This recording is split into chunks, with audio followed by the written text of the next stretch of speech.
Good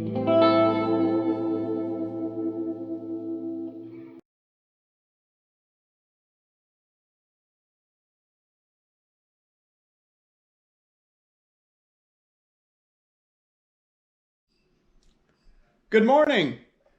I am getting ready to run some errands. I've got about a 35 minute drive to where I've got to run my errands. So I'm gonna take the Bel Air, and I thought what better time to give you guys an update video. So bear with me here. I haven't been YouTubing in recent history, so I'm a little bit rusty.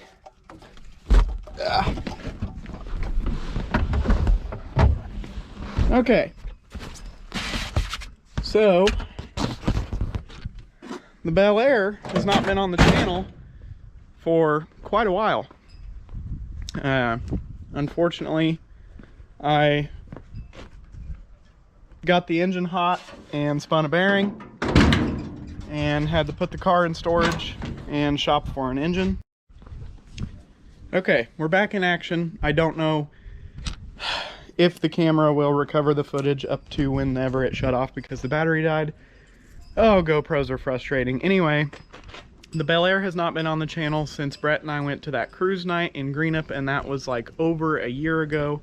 I unfortunately was driving the car and I got the engine hot and I spun a bearing because I was too proud to call someone and trailer me home because I was only about 3 miles from home. I thought, I'll let it cool down a little bit and I'll get it back home. That was dumb.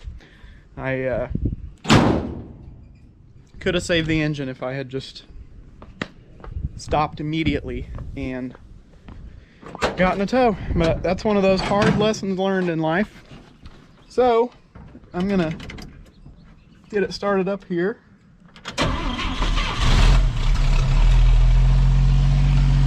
I rebuilt the carburetor and I've got it cold starting like a dream.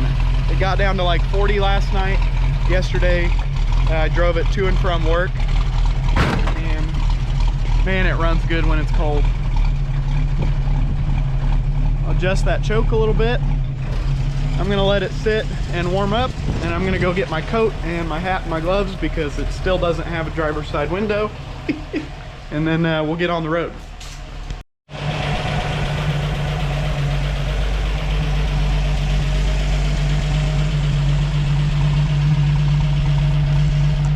I kind of just talked over the fact that earlier I opened the hood.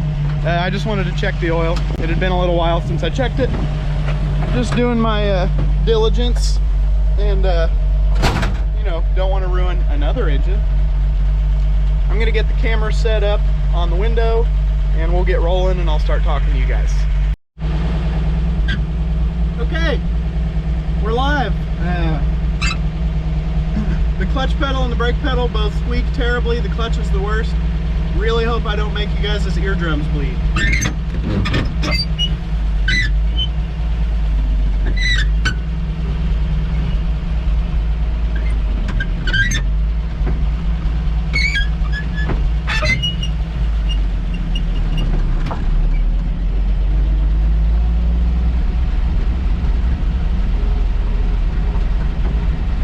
It runs really well in cold weather. The accelerator pump still won't work right. I also have a dead miss that comes and goes. So I gotta investigate that.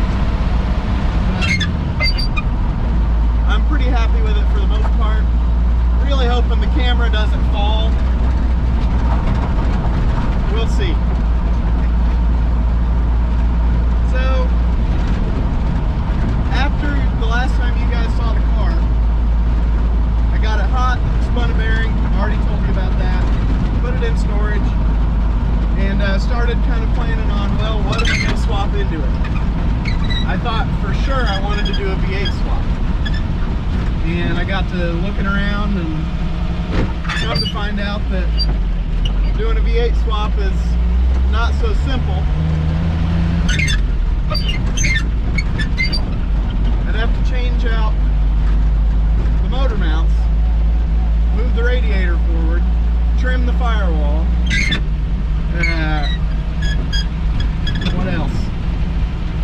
the transmission because this old 54 and older transmission won't work.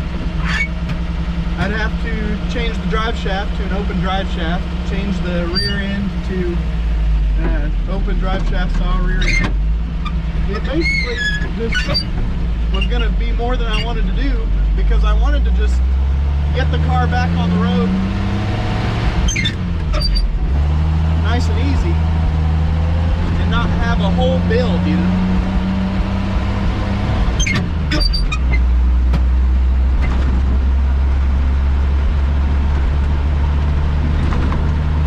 So I did some shopping around, put some feelers out, ended up finding a grain truck.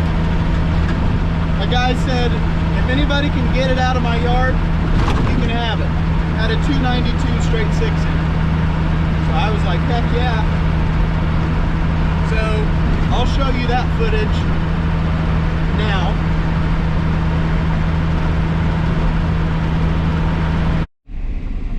Alright, so Dad's got the gooseneck and the telehandler, and we are going to retrieve the engine for my Bel Air, but there's a catch. You're probably wondering why we've got this whole operation: telehandler, gooseneck trailer, big truck.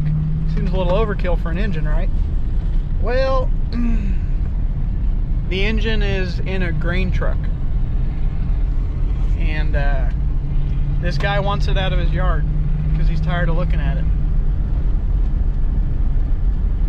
So I'm getting a free grain truck, and it's got a 292 straight 6 in it, and I'm putting it in that Bel Air, and oh my goodness, I cannot wait to drive that thing. It's going to be a mean son of a gun with a 292 in it.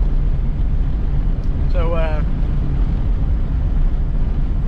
guess we're going to go yank a grain truck out of a tree row.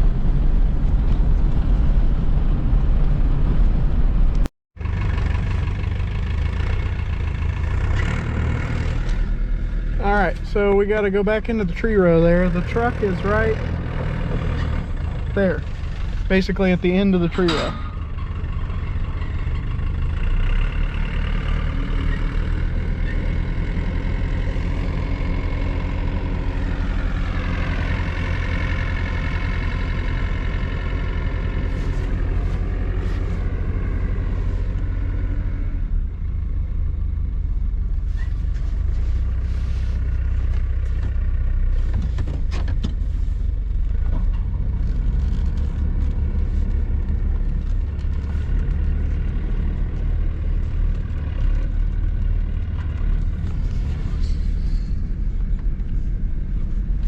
So a guy I go to church with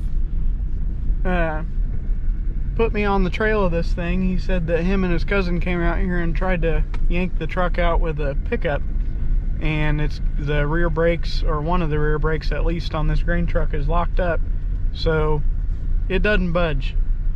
So my dad and I brought the telehandler, and we got to do some brush clearing and dragging and moving, and I'll get out of the truck and give you a walk around here in just a second. Yesterday, mid to late morning, it was 77 degrees outside, and I rode my motorcycle 40 miles to my grandma's to work on the ZR2, and today it's like 35.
before I forget, I was going to ask you, do you know roughly when the last time that truck ran and drove? Shit, I don't. I mean, was it 10 years ago or 40 years ago? Well, it'd be 10 probably. Yeah. A good 10 probably. Because you said it was at the neighbor's? It was in, not that house, the one behind there where Hirschberger lives now.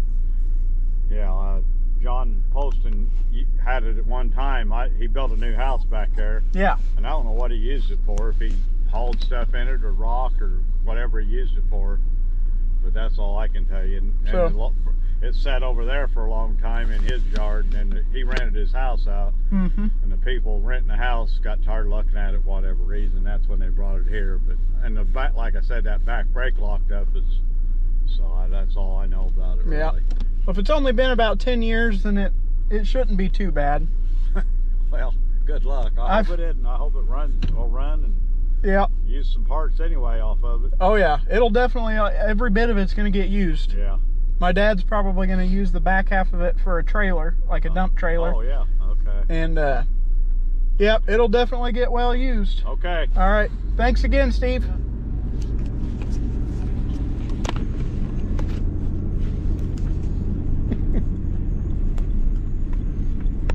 What a guy.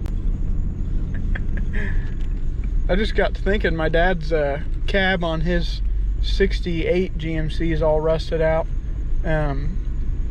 This cab would be the exact same thing, so maybe at the very least get some sheet metal out of it. Heck, I don't know. So I got the grain truck home and got the engine out of it and got all excited about putting it in the car, and come to find out the bell housing was not right at all. No way it was going to work. So I started looking around for a special bell housing.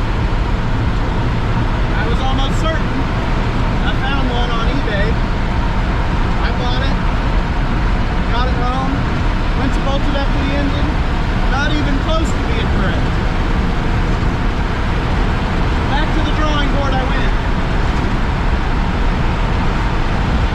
Finally, I had an epiphany. I remembered that one of my grandpa's old car buddies said that he helped his son V8 swap a 55 Chevy back in the late 70s, early 80s. And he still had that engine in storage. I called them up and asked them if they'd let go of it. They said, for you, we'll sell it. So they sold me a 235 straight six that came out of a 55 Chevy, and they took it out of the car sometime in the late 70s, and it was a low mileage, good running engine. So then I swapped that into the car. That was a whole debacle, doing all that by myself. Come to find out, I gotta have a shortened water pump to clear the radiator from a 54 to a 55. Something's just different enough. The water pump on the 55 snout is longer. I got a different water pump, done all that. Got it swapped in. I finished up that swap about a month ago, and I've just been daily driving it and tinkering on it, tweaking things, and making it reliable. And unfortunately, I've been doing all of that because of this.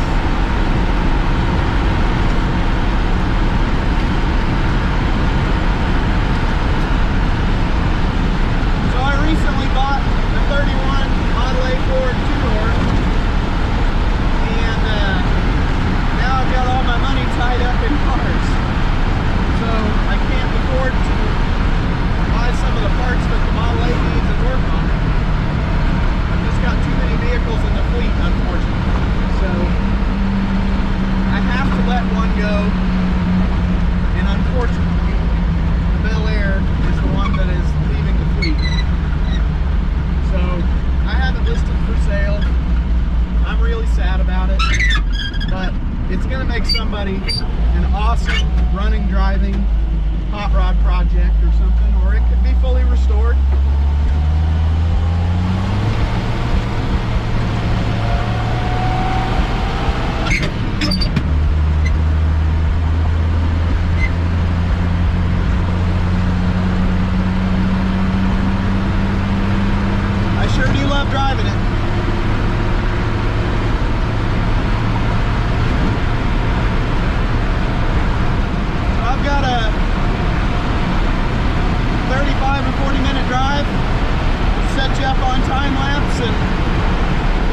the open road and that beautiful hood emblem.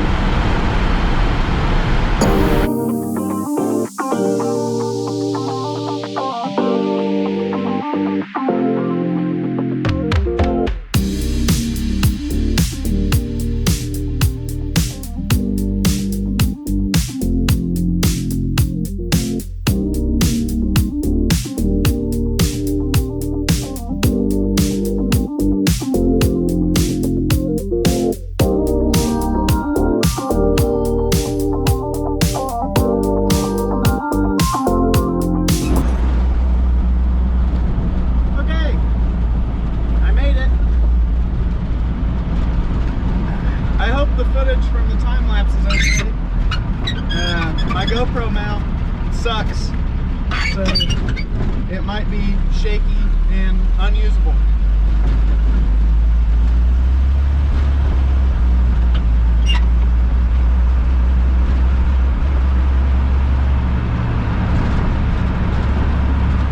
Man, I love driving this car.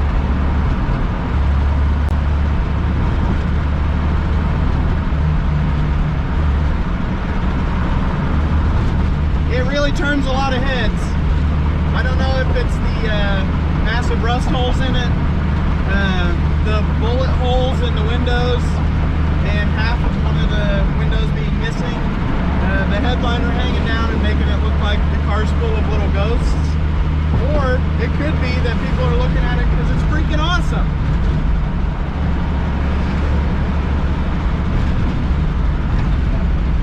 I hate to get rid of it, but it's just one of those things in life that we can't have it all. Right now I want to focus on the Model A and getting my house fixed up and getting it sold and getting a nice place in the country with a shop. And someday I'll have another 54 because this car is just, it's got so much character.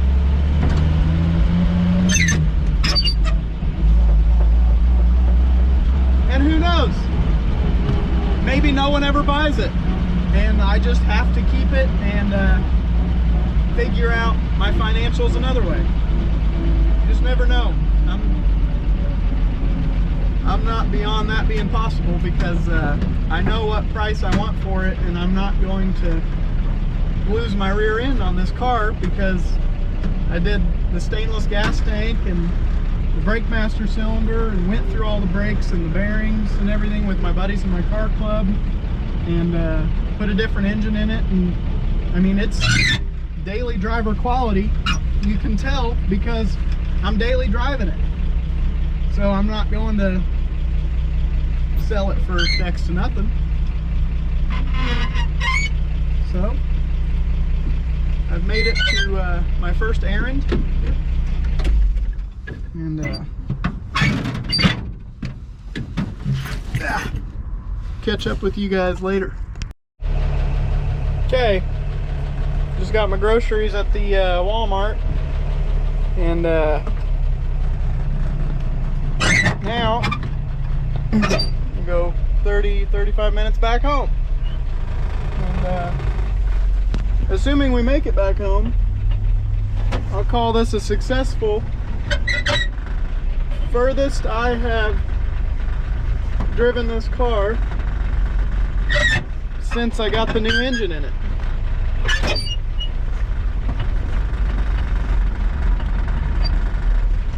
Here we go.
I made it home. That is officially the furthest I've driven the car since I put the new engine in. And it did so good. And it did a good job. It's a shame I gotta get rid of it, but someday I'll have another 54. Hopefully find one with a cool patina like that one. Maybe one with a little bit more structural integrity and interior. I guess I'm gonna end off the video. I'm asking $3,500 firm for the car. I've got a set of 15-inch rally wheels that could go with it for 200 bucks.